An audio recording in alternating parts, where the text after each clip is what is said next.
prazer, né, com felicidade estar aqui com vocês essa manhã. É um culto tão especial. E eu não sei se eu falo, cadê o Alisson? Eu ia falar, né? Eu recebi esse convite assim, de uma forma bem inusitada, gente. Olha, né? E aí eu ia chegar aqui, né? Bem perdido e aleatório, porque eu não sabia que era culto de Natal. Não sabia de forma nenhuma. E já tinha preparado o sermão, sabe o que o sermão seria? Sermão de ano novo. Esse tipo de coisa, de ano novo, né? Tudo. E aí ontem de madrugada eu fui olhar o endereço da igreja e vi que era culto de Natal. E eu, caramba, e agora? O que eu faço, né? Mas aí, como todo pastor bem preparado, você tem que ter sermão para tudo, né? E aí hoje a gente vai meditar em um sermão, acho que 2022, 2021, da época que eu estava aqui no Vila Velha, na igreja lá no Vila Velha. E que Deus nos ajude, né? Obrigado. Deus te abençoe também. Gente, vamos abrir a Bíblia lá em Lucas, tá?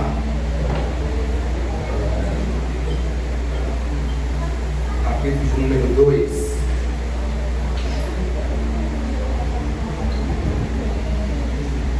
A gente vai ler a partir do versículo 8.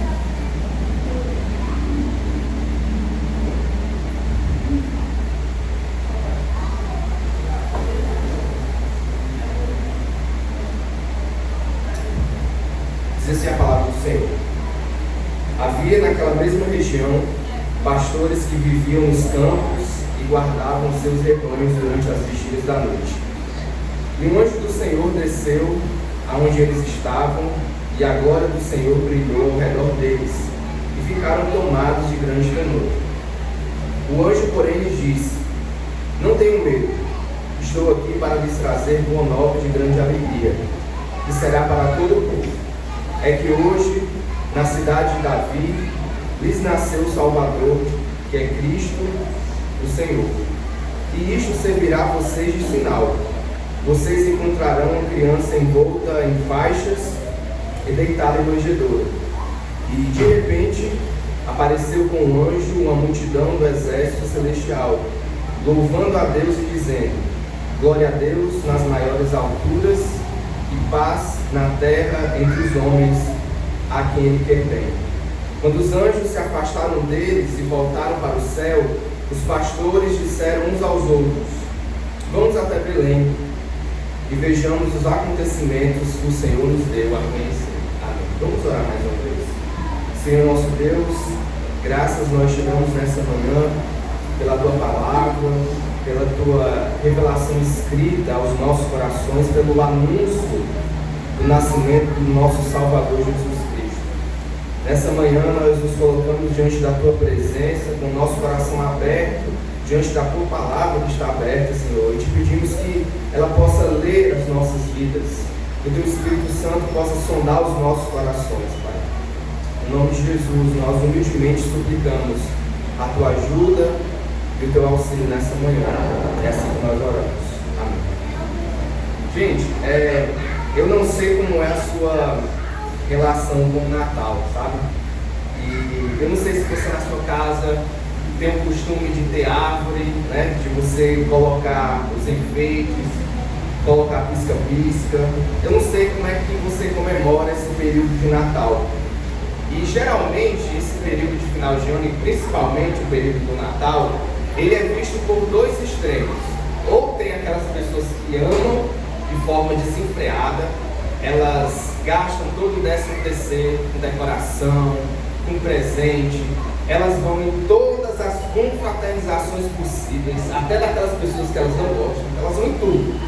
E tem aquelas outras pessoas que elas são totalmente avessas, elas não gostam, porque é coisa de pagão, né?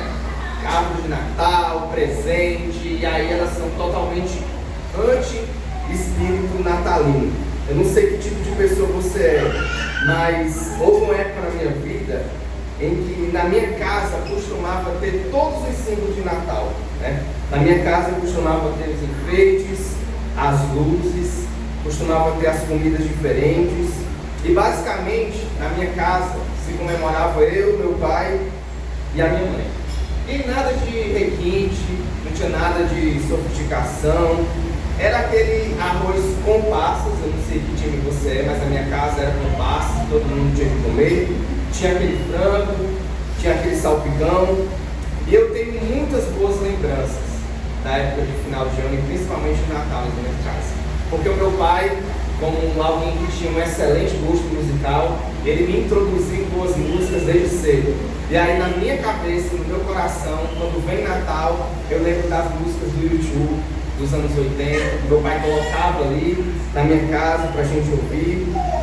Mas, apesar de todo esse clima de família, de comunhão, esse clima de amor, na minha casa ainda faltava alguma coisa. Apesar de todos aqueles símbolos, na minha casa sempre faltou o motivo principal da comemoração, que era Jesus. Ou seja, a gente tinha tudo, a gente tinha todos os símbolos, tínhamos árvores, tínhamos comunhão, tínhamos amor na família, tínhamos pessoas agregadas em nossa casa às vezes. No entanto, nunca se falava sobre Jesus, nunca se lembrávamos de quem era Jesus. E esse é o grande perigo dos nossos dias, gente. O perigo da gente esvaziar de nossas celebrações do seu verdadeiro significado. Infelizmente a gente tem feito isso muito. Na Páscoa, por exemplo, a gente não lembra do nascimento, mas da ressurreição de Jesus. Temos apenas a ideia de chocolate e todas aquelas coisas. E no Natal, infelizmente, é algo que acontece também. A gente esvaziou as nossas celebrações do verdadeiro significado. Então, do que adianta? A gente ter comida na mesa, termos luzes natalinas presentes, amigo secreto, confraternização, mas se a gente não tem um Deus conosco, não é? Se a gente não tem a Jesus Cristo, o nosso Senhor. Então, o dia de hoje, o dia desse período de final de ano, é um momento que a gente precisa imprimir em nossos corações o verdadeiro significado daquilo que nós estamos fazendo, o verdadeiro significado de todo o calendário litúrgico que nós seguimos, entendendo que o ápice nesse momento é de fato o nascimento do nosso Salvador. O que eu quero dizer com isso? Que eu não sei como você está chegando nesse final de ano agora, né? Porque para muitas pessoas, final de ano também é momento até de ficar sozinho, é momento de solidão, infelizmente. Eu não sei se você está rodeado de amigos, de familiares, eu não sei como se a tua agenda está lotada de confraternizações, eu não sei como está o teu momento agora. No entanto, olhando para a Escritura, a gente percebe que há algo além de tudo isso, de todos esses valores secundários. E aí tem uma música que eu não vou ler, não vou passar essa vergonha, não vou cantar, mas vou ler, não vou passar essa vergonha para vocês, que é do João Alexandre, não tem nem perigo. Que ele diz assim, você pode ter a casa repleta de amigos, paredes e pisos cobertos de bens, ter um carro do último tipo e andar conforme der na cabeça. Ou pode até ser um cara que vive apertado, até mesmo dentro de uma lotação, curtindo a si mesmo no fim de semana, ou andar conforme der na cabeça, mas sempre será como folha no vento, esperando o momento de cair. Você pode ter tudo aquilo de sonhar, mas nunca terá a paz que existe lá dentro, que não se encontra para poder comprar, porque essa paz só tem a pessoa que se encontra com Cristo. E é sobre isso que eu queria falar com vocês nessa manhã, sobre essa paz que, de acordo com a Escritura, os céus proclamaram, essa paz que, de acordo com a Escritura, excede todo entendimento. Se a gente olhar para o nosso texto, em Lucas capítulo 2, versículo 14, versículo 11, desculpa, Lucas diz o seguinte, é que hoje, na cidade de Davi, lhes nasceu o Salvador, que é Cristo, o Senhor. Eu queria enfatizar aqui nesse primeiro ponto o fato de que o historiador, o Lucas, ele diz que hoje, ou seja, naquele momento, houve uma data específica onde o Filho de Deus encarnou, onde ele nasceu, onde ele se revestiu de humanidade. Então houve uma data específica que ele nasceu, um acontecimento determinado na história. O versículo 2, do capítulo 2, diz que no momento onde César Augusto era o imperador de Roma, Roma e Quirino era o governador da Síria. Ou seja, não foi um dia por acaso, foi um dia planejado. Deus encarnou onde o momento da história todo foi preparado para que naquele momento específico Jesus pudesse nascer. Um dia planejado na eternidade, antes da criação do mundo. Em Colossenses capítulo 1, versículo 16, a Escritura diz: pois nele foram criadas todas as coisas, nos céus e sobre a terra, as visíveis e as invisíveis, sejam tronos, soberanias, quer principados, quer potestades. Tudo foi criado por meio dele e para ele. Ou seja, para ele, para a sua aparição. Quando chegou a plenitude do tempo, Deus enviou seu Filho, nascido de mulher, nascido sob a lei. Gálatas capítulo 4, versículo 4. Um dia perfeito, na plenitude do tempo, um tempo perfeito marcado por Deus, antes da fundação do mundo. Hoje, naquele momento, Jesus nasceu. Mas onde que ele nasceu? O texto diz também que houve uma data específica na história, mas também um lugar específico. Ele nasce então na cidade de Davi, ou seja, isso aconteceu na cidade real. Não foi em Fortaleza, mas de acordo com o que eu vi no Google, uma cidade que está a quase 9.000 quilômetros de distância de nossa cidade. E é uma cidade que existe até hoje, que há comprovação histórica de que de fato ela existe. Então, Jesus nasce em Belém, mas não de novo, não por acaso. Não como um lugar aleatório, não em uma data aleatória, mas todos os detalhes sobre a vida, o nascimento e a morte de Jesus foram cumprimentos proféticos. Vemos tudo no Antigo Testamento. Se você puder abrir Miqueias capítulo 5, versículo de número 2, o profeta profetizou a cidade do qual o Messias iria nascer. Ele diz: e você, Belém Efrata, que é pequena demais para figurar como um grupo de milhares de Judá. Miqueias 5:2. De você que sairá aquele que há de reinar em Israel, e cujas origens são desde os tempos antigos, desde os dias da eternidade. Ou seja, Jesus nasce em um lugar específico para cumprir profecias específicas sobre ele mesmo. Só que o texto continua dizendo que essa pessoa ele seria também o Salvador. Hoje, na cidade de Davi, lhes nasceu o Salvador. E aí o glorioso Tim Keller, que Deus o tenha, disse que a mensagem do Natal é de que o homem não pode salvar a si mesmo. E eu acho que isso precisa ficar impresso em nossos corações.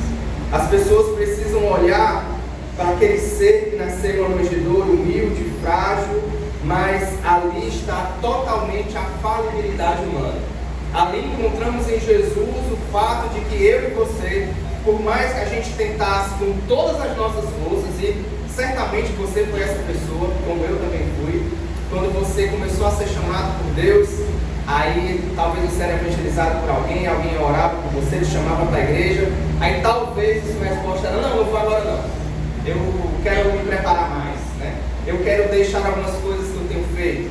E aí um dia você percebeu que você nunca iria deixar de ser quem você era. Você então foi percebendo pela ajuda do Espírito Santo, pela iluminação do Espírito, que se você continuasse esperando estar apto para o reino, você nunca iria estar. E essa é a mensagem do Evangelho para nós, que Ele nos chama da forma como a gente está, para que Ele possa nos transformar. E a gente sempre vai percebendo isso, que o Salvador, gente, só faz sentido para aquele que percebe que está perdido. O Evangelho da Graça só faz sentido para alguém que já tentou agradar a Deus sozinho. O Evangelho da Misericórdia só faz sentido para pessoas que entenderam que estão perdidas em si mesmas. Enquanto o ser humano não entender que ele não pode voltar até Deus sozinho, a mensagem de salvação não faz sentido. A salvação só faz sentido para aquele que está perdido. O resgate dos pecados só faz sentido para aquele que já sentiu a dureza do pecado em seu coração. Jesus então não vem para todos aqueles que são pessoas, seres humanos, mas Ele vem para aqueles que já sentiram que estão perdidos. para aqueles que tentaram servir a Deus da forma que acham que é correto, para aqueles que tentaram voltar até Deus sozinhos. Esse é o Salvador. Se você alguma vez já pecou contra Deus, você precisa de um Salvador. E o anjo disse a José: você porá nele o nome de Jesus, porque ele salvará o seu povo dos pecados dele. Veja, não é o mundo inteiro, não são todas as pessoas, mas é o seu povo. Jesus veio para salvar o seu povo. E se você, nesta manhã, faz parte desse povo, você é salvo. Você desfruta da salvação agora, porque nenhuma das palavras de Deus voltam vazias. Nenhuma das promessas do Senhor, elas são inválidas. A palavra diz que Ele salvará o seu povo dos pecados deles. Mas o texto continua: Ele também é o Cristo, Ele também é o Senhor. Significa que não tem como a gente vivenciar a experiência de fé plena sem entender que Jesus, ao mesmo tempo que Ele é Salvador, que Ele nos salva dos nossos pecados, Ele também precisa ser o Senhor da nossa vida. Ele precisa governar cada aspecto da nossa vida. Ele é o governador. Isaías 9, do 6 ao 7 diz: porque um menino nos nasceu, um filho se nos deu, e o governo está sobre os seus ombros, e o seu nome será Maravilhoso, Conselheiro, Deus Forte, Pai da Eternidade, Príncipe da Paz. E Ele estenderá o seu governo, e haverá paz sem fim. Só que essa paz, irmãos, nós já desfrutamos aqui agora. Já desfrutamos essa paz dentro de nós. Infelizmente, no mundo onde nós vivemos, as pessoas querem apenas aspectos do Evangelho. Elas querem pedaços. Elas querem bênçãos, elas querem o cuidado de Deus. No entanto, parece que isso tudo está dissociado da obediência. Parece que elas desejam ser salvas, mas elas não querem ser governadas. Elas não querem ter a Jesus como seu Senhor, mas como a música que eu citei no início, elas querem apenas viver como dá na cabeça delas. Elas continuam ainda sendo o Senhor do seu próprio coração. E essa não é a mensagem do Natal. A mensagem do Natal é que um dia, numa história real, em uma cidade, em um mundo real, o Salvador para levar toda a nossa culpa, o Cristo para atender às nossas esperanças e o Senhor para derrotar todos os nossos inimigos. Veja, Jesus veio derrotar o maior inimigo que nós poderíamos suportar: o pecado, o inimigo visível, que nos derruba, que tem nos maltratado. Ele não veio destruir apenas a opressão do Império Romano, como as pessoas imaginavam. Ele não veio destituir governos, mas Ele veio destruir aquilo que tem nos matado por dentro, como uma comichão, sabe, nos comendo por dentro. Jesus veio dar fim ao poder da morte e ao poder do pecado. No entanto, a Escritura diz no capítulo 2 de Lucas o seguinte: veja lá comigo, versículo número 13, 2:13. De repente, apareceu com um anjo uma multidão do exército celestial, louvando a Deus e dizendo: glória a Deus nas maiores alturas e paz na terra entre os homens a quem Ele quer bem. Então, a mensagem do Natal, ela traz esses dois resultados. Ela traz a glória a Deus e ela traz a paz aos homens. O nascimento de Jesus traz esses dois resultados na vida daquele que crê.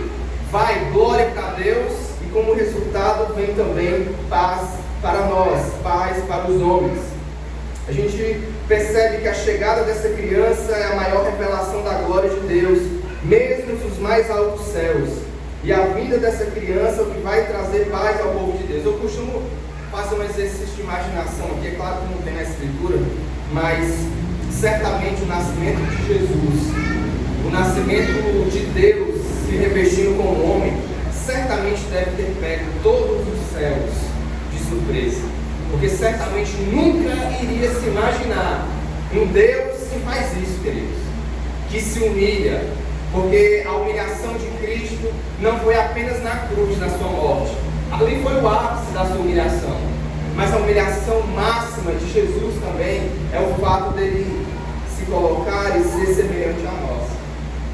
Eu não sei se você já... Eu não vou falar isso, mas se você já morou em um bom lugar e você vai para um lugar ruim, certo? Você sente assim, uma coisa terrível, um choque terrível. Agora, quando tu sai de um lugar ruim e vai para um lugar bom, meu Deus, é uma maravilha. Você entra num pedaço do céu, você entra num paraíso. Sabe aquelas pessoas que vivem um sonho americano? Não sei se você conhece, imigrantes, pessoas que foram para os Estados Unidos. Vai aquela novela da Sol, né? O cara vai dentro do carro, coiote, aquela coisa toda. Chega nos Estados Unidos, chega no céu, né? E aí é maravilha, quando você é brasileiro e vai para um lugar assim.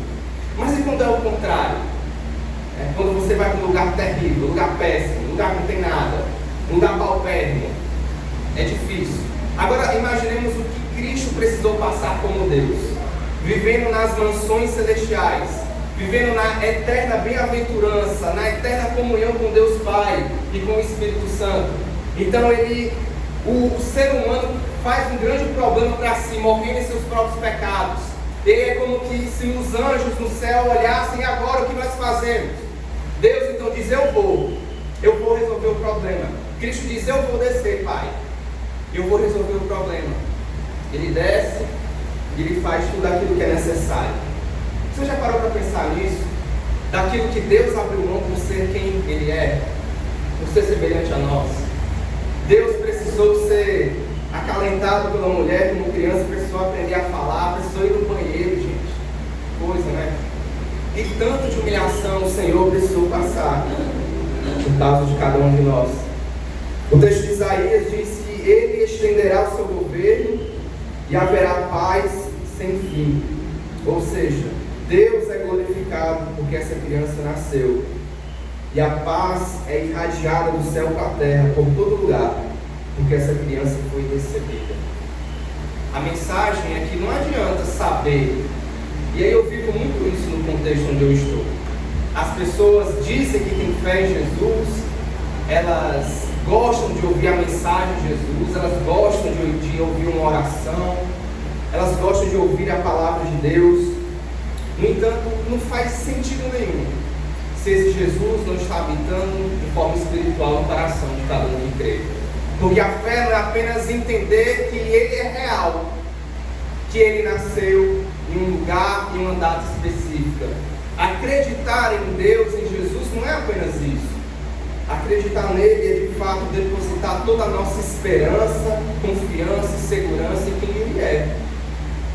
Assim a gente pode receber a paz que vem de Deus.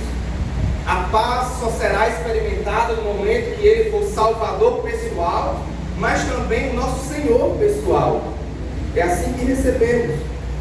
E a glória de Deus é cantada entre os homens por amor do seu nome. A paz de Deus é vivida entre os homens por amor de seu nome. E é uma paz que eu e você experimentamos. A oferta de paz que se estende a todos, ao seu povo escolhido, às pessoas que recebem Cristo, que confiam nele. A paz de Deus em Cristo é oferecida ao mundo, mas apenas àqueles que recebem essa paz. Isso significa que a paz de Deus, a paz de Cristo, nunca pode ser separado do próprio Deus, do próprio Cristo.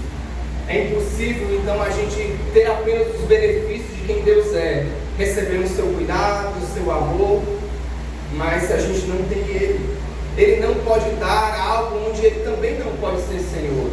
Nós não podemos experimentar a paz que é de Deus se não temos o Deus da paz. Não podemos experimentar o amor de verdade se não temos o Deus que é amor. Como o povo até faz tatuagem aí, né? O amor só de mãe, não, amor nem de mãe. Porque tem mãe que abandona o filho. Enquanto Deus diz na sua escritura: eu nunca, jamais vos abandonarei. Jamais. Então a gente só pode receber esse cuidado do Senhor se a gente recebe Ele como Senhor de fato de nossas vidas. Essa é a paz que deve governar os nossos corações. Se queremos que a paz governe a nossa vida, devemos deixar que Deus governe a nossa vida. O propósito de Deus não é nos dar paz separada dele mesmo. O propósito do Senhor é dar Ele mesmo para nós. O maior presente em nossas vidas é receber a Jesus, Ele que une todas as coisas. Romanos 15:13 diz: é o Deus da esperança encha vocês de toda alegria e de toda paz. Mas para a gente concluindo agora, como é que essa paz pode ser experimentada e vivenciada? A paz de Deus, a gente pode resumir pelo menos em 3. A paz com Deus, a paz conosco e a paz com o outro. Então o Evangelho ele vem trazer a reconciliação entre tudo. Primeiro a reconciliação entre Deus, depois a nossa reconciliação conosco, para depois então a reconciliação com o outro. Os 3 relacionamentos quebrados por causa do pecado são restabelecidos apenas por meio do próprio Evangelho. A paz com Deus. E o segredo para cada um deles é não esperar, esperar, mas não separar o que os anjos uniram, a glória de Deus e a paz aos homens. Ou seja, não tem como experienciar a paz sem a glória de Deus.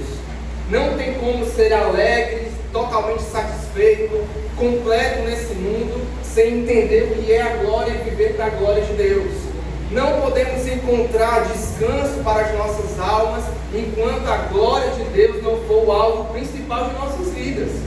Essa é a mensagem do Evangelho. A mensagem mais importante que esse mundo pode ouvir é: Deus nasceu e morreu pelos pecados do seu povo. Ele veio para nos lavar, irmãos, de toda a imundícia que nós mesmos nos manchamos. Ele veio para testemunhar dentro dos nossos corações: você é incapaz, você é insuficiente, você não pode sozinho. Porque se você pudesse se salvar sozinho, se por algum motivo você pudesse escolher a Deus, não haveria motivo para Jesus ter feito o que Ele fez. Se por algum motivo nós em nossas casas, assistindo no Domingão do Faustão, pudéssemos ter o desejo agora de ir ao culto, de entender quem é Deus, ou simplesmente a nossa vontade, não haveria motivo de Deus ter feito o que Ele fez. Ele fez porque Ele percebeu e Ele sabia que nós nunca iríamos amá-lo se Ele não nos amasse primeiro. Porque o problema não é um problema de conceito, não é porque você não sabe, porque até faz sentido para algumas pessoas, é lógico. O problema é um problema de desejo, de amor. Você não queria, você nunca iria querer, se Deus não fizesse uma cirurgia espiritual no seu coração, se Ele não te fizesse nascer de novo. E para nascer de novo tem que morrer. Morre e se nasce de novo. O Evangelho então restaura todos os nossos relacionamentos. Primeiro a paz com Deus, depois a paz com a nossa própria alma, e depois a paz com os outros, quando depende de você, que às vezes infelizmente não dá. Como que é essa paz com Deus? É a necessidade mais básica que eu e você temos, fundamental. Romanos 5:1 diz: justificados, pois, mediante a fé, temos paz com Deus, por meio do nosso Senhor Jesus Cristo. Quando cremos em Jesus como Salvador e o Senhor Supremo de nossas vidas, somos justificados pela fé, a fé que Deus mesmo coloca em nosso coração. Deus nos adota agora como família. Por isso que eu perguntei a você: como que você está chegando nesse final de ano?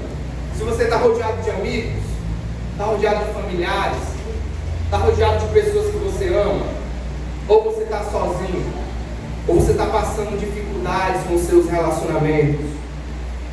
Sobre a mensagem do Natal, isso não é importante. Você pode estar rodeado de pessoas, mas ainda se sentir sozinho, porque a mensagem do Natal nos diz que Deus nos adota como sua família. Agora, eu e você não somos ovelhas desgarradas. Nós temos um pastor, o bom pastor de nossas almas, como diz o Salmo 23, né? Deus é o meu pastor. Então ele vai nos guiando como ovelhas, Ele vai nos guiando para pastos verdejantes, para onde a gente vai encontrar alívio e refrigério para as nossas almas. Ele é o nosso bom pastor. Ele nos coloca como sua família. E de agora em diante a nossa relação com Ele é para o nosso bem. Ele nunca estará contra nós. Ele é o nosso Pai, Ele é o nosso amigo. E nele, com Ele e através dele nós temos a paz. A paz que esse mundo tenta viver no dia 1º de janeiro, Dia Internacional da Paz. Porque as pessoas acham que o conflito sempre está fora delas. O conflito é o outro. O conflito é o meu cônjuge, o conflito é o meu chefe que é chato, O conflito é o meu vizinho que me deixa em paz. O conflito sempre é o outro. Enquanto o Evangelho diz, olhe para você mesmo. Porque o maior inimigo é você mesmo. É você que dá uma rasteira em você todo dia. Você precisa entender isso. A paz também é a paz com a nossa própria alma. Esse é um texto que todo aquele que é ansioso gosta. Filipenses 4, versículos 6 ao 7. Vou abrir lá para ler. Vou ler a versão transformadora. Perdoe aí quem não gosta, tá? Mas agora eu sou desse time. Filipenses capítulo 4, versículo 6. Diz assim: não fiquem preocupados com coisa alguma, mas em tudo sejam conhecidos diante de Deus os pedidos de vocês, pela oração e pela súplica, com ações de graças. E a paz de Deus, que excede todo entendimento, guardará o coração e a mente de vocês em Cristo Jesus. Amém. Veja, essa é uma promessa para aquele que já tem a Jesus como Salvador e Senhor da sua vida. Não é uma promessa para as pessoas que vivem com problemas de ansiedade e elas não conhecem a Deus, porque isso é ineficaz. Elas não vão conseguir ter paz com elas se elas não têm paz com Deus ainda. O elo da corrente principal é primeiro com Deus, depois consigo.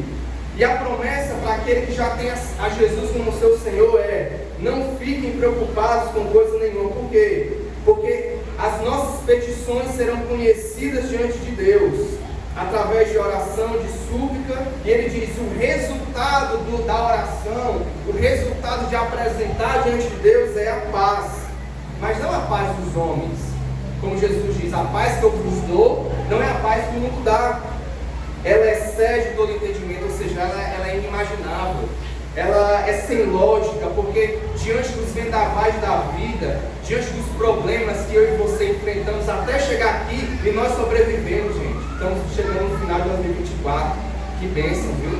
A gente está vivo, estamos na fé, não é verdade? Se não fosse a graça de Deus, onde você estaria?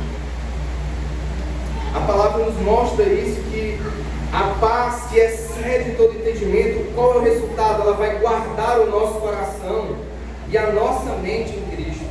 Então todas as vezes que o seu coração mentir para você, porque ele vai mentir, as suas emoções vão mentir para você, e a gente então vai mensurar a nossa espiritualidade com aquilo que nós sentimos, e é assim que a gente faz. Eu já acordei triste, eu não me sinto amado por Deus, não é assim? Hoje fulano falou mal de mim, agora eu não estou me sentindo mais amigo de Deus. Não, as nossas emoções mudam. Hoje eu estou bem, amanhã eu posso não estar, mas se há algo que não muda, é aquilo que Deus diz sobre Ele mesmo em relação a nós, que Ele nos ama com amor eterno, e que não há nada que eu e você possamos fazer de maior ou de menor que vai mudar o amor de Deus em favor da nossa vida. Não são os nossos pecados, não são as nossas boas obras, não é a sua renúncia, não é o dinheiro que você dá na igreja, não é o quanto você serve. Nada disso vai diminuir ou aumentar o amor de Deus em favor do seu povo. Por quê? Porque Ele ama por causa dele mesmo. Ele não ama por causa de algo que Ele pode receber de nós, mas Ele ama por causa de quem Ele é. Então, o que eu queria deixar para você nessa manhã em relação à paz com a sua alma é: não olhe para você mesmo, não confie em você mesmo, como diz Jeremias, né? Jeremias diz isso, que maldito é o homem que confia no homem. Ele não está falando sobre o irmão, o vizinho, ele está falando de si mesmo. Maldito é aquele que confia em si mesmo, porque você vai se frustrar. As pessoas, elas nos frustram, mas a gente nos frustra também. A gente promete, faz um monte de promessa para a gente mesmo, e a gente não consegue prometer. Quanta gente aqui não prometeu que ia fazer uma dieta nesse ano, que ia ser fitness, não é? Que ia ler a Bíblia toda no ano? Cadê? Não é não? Você mesmo inventou isso, ninguém te colocou na parede não. A gente inventou essas coisas, e a gente não consegue cumprir aquilo que a gente promete para nós mesmos, e queremos que os outros cumpram. Eles não vão fazer, gente. O único que faz é Jesus, é Deus. Ele não volta atrás naquilo que Ele faz para as nossas vidas, não é? E aí o último aspecto da paz, para a gente finalizar, é a melhor, é a paz com o outro. É a paz com o outro, né? Esse é aquele sobre o qual temos o menor controle. A gente precisa falar claramente, como Paulo diz em Romanos 12, 18. Se possível, né? Que às vezes não é possível, infelizmente. No que depender de vocês, vivam em paz com todas as pessoas. Para muitos de nós, gente, é difícil reunir com alguns familiares no Natal, né? Aquela gente que é chata, perguntando como é que estão as namoradas, né? Onde é que estão as namoradas, como é que está o emprego, se já passou naquele concurso público. É uma chatice, né? Haverá alguns relacionamentos constrangedores de fato e dolorosos. Deus, ele, lembre-se disso, tá? Deus, ele coloca gente chata na nossa vida para que o nosso coração possa ser tratado. Deus coloca gente difícil na nossa vida para a gente aprender o que é perdoar. Da mesma forma que Deus coloca você como um chato na vida de outras pessoas também, para que todo mundo seja moldado de acordo com o caráter de Jesus Cristo. Alguns com dores muito antigas, alguns com dores novas, algumas dores com relacionamentos antigos e dores com relacionamentos novos, mas no final das contas todos nós sabemos o que devemos fazer, não importa o quanto seja difícil. E aí, Efésios, eu queria que você abrisse esse texto, por favor. Efésios, capítulo 4, versículos 31 ao 32. Eu vou ler aqui na minha versão transformadora também, tá? Fazendo aqui a propaganda dela, não estou ganhando nada. Nova versão transformadora. Efésios, capítulo 4, versículos 31 e 32.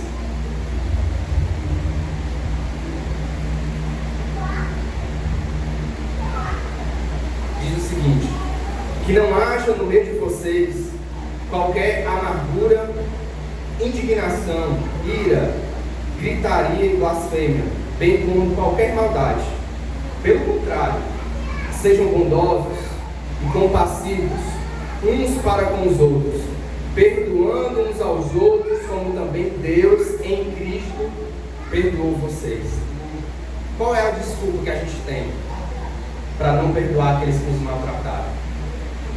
Diante do Evangelho, todas as nossas desculpas caem por terra. Diante do Evangelho, quando a gente percebe, perdoando uns aos outros como Deus nos perdoa em Cristo, acabou. Não temos desculpa. Ninguém é tão difícil assim, ninguém é tão inacessível assim, ninguém é imperdoável se eu e você fomos perdoados em Cristo. A mensagem do Natal é a paz com Deus, com você mesmo e com os homens só será encontrada em Cristo, quando a paz nasceu, para escancarar as portas da graça para todos aqueles que creem. Ninguém está alheio, gente, ao Evangelho. A mão de Deus não está inacessível para tocar as pessoas. Ele pode sim, Ele pode fazer isso. E nós podemos continuar orando para que mais e mais ovelhas do rebanho do Senhor sejam juntas um dia, para que sejamos um só rebanho, aos cuidados de um só pastor. A promessa é tão real, gente, que se você fechar os olhos, você pode sentir os pés nas gramas, você pode sentir as folhas, elas farfalhando, o barulho das águas, como nós, como boas ovelhas, sendo conduzidos com bom pasto. E um dia vamos encontrar refrigério para as nossas almas, com a paz do nosso Senhor Jesus. Amém? Vamos orar. Senhor nosso Deus, graças nós te damos nessa manhã por reconhecer, Senhor, reconhecer que dentro de nós estamos aqui, conseguimos fazer aquilo que era colocado para nós, Senhor. Obrigado, Senhor, porque por causa do teu nascimento, hoje nós temos mais uma vez a amizade contigo. Podemos nos aproximar, como diz a tua palavra, do trono da graça para receber misericórdia e socorro em tempo oportuno, Senhor. Podemos rasgar os nossos corações diante da tua presença e saber que o Senhor escuta cada um dos nossos clamores. Que nunca nós vamos estar sozinhos nesse mundo, ainda que os nossos amigos, os nossos pais, ainda que a nossa mãe nos deixe, Senhor, o Senhor jamais vai nos deixar, porque o Senhor nos comprou com um amor eterno, com o sangue do teu Filho amado Jesus. Cada um do sangue, e aquele sangue foi derramado por nós. As nossas roupas foram alvejadas tornaram brancas como a neve, porque foram lavadas em teu sangue, Jesus. Obrigado por isso, Pai.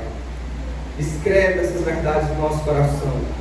Quando a gente estiver desanimado, Senhor, quando a gente estiver triste nesse ano que está iniciando, porque vão ter muitos momentos, Pai, assim, onde vamos querer desistir. Não deixa a gente olhar para dentro do nosso coração. Não deixa para a gente olhar para os outros, Pai. Não deixa a gente olhar para as circunstâncias, Senhor. Mas nos ajuda a olhar para as Tuas promessas. Porque o Senhor cumpre cada uma das Suas promessas, Pai.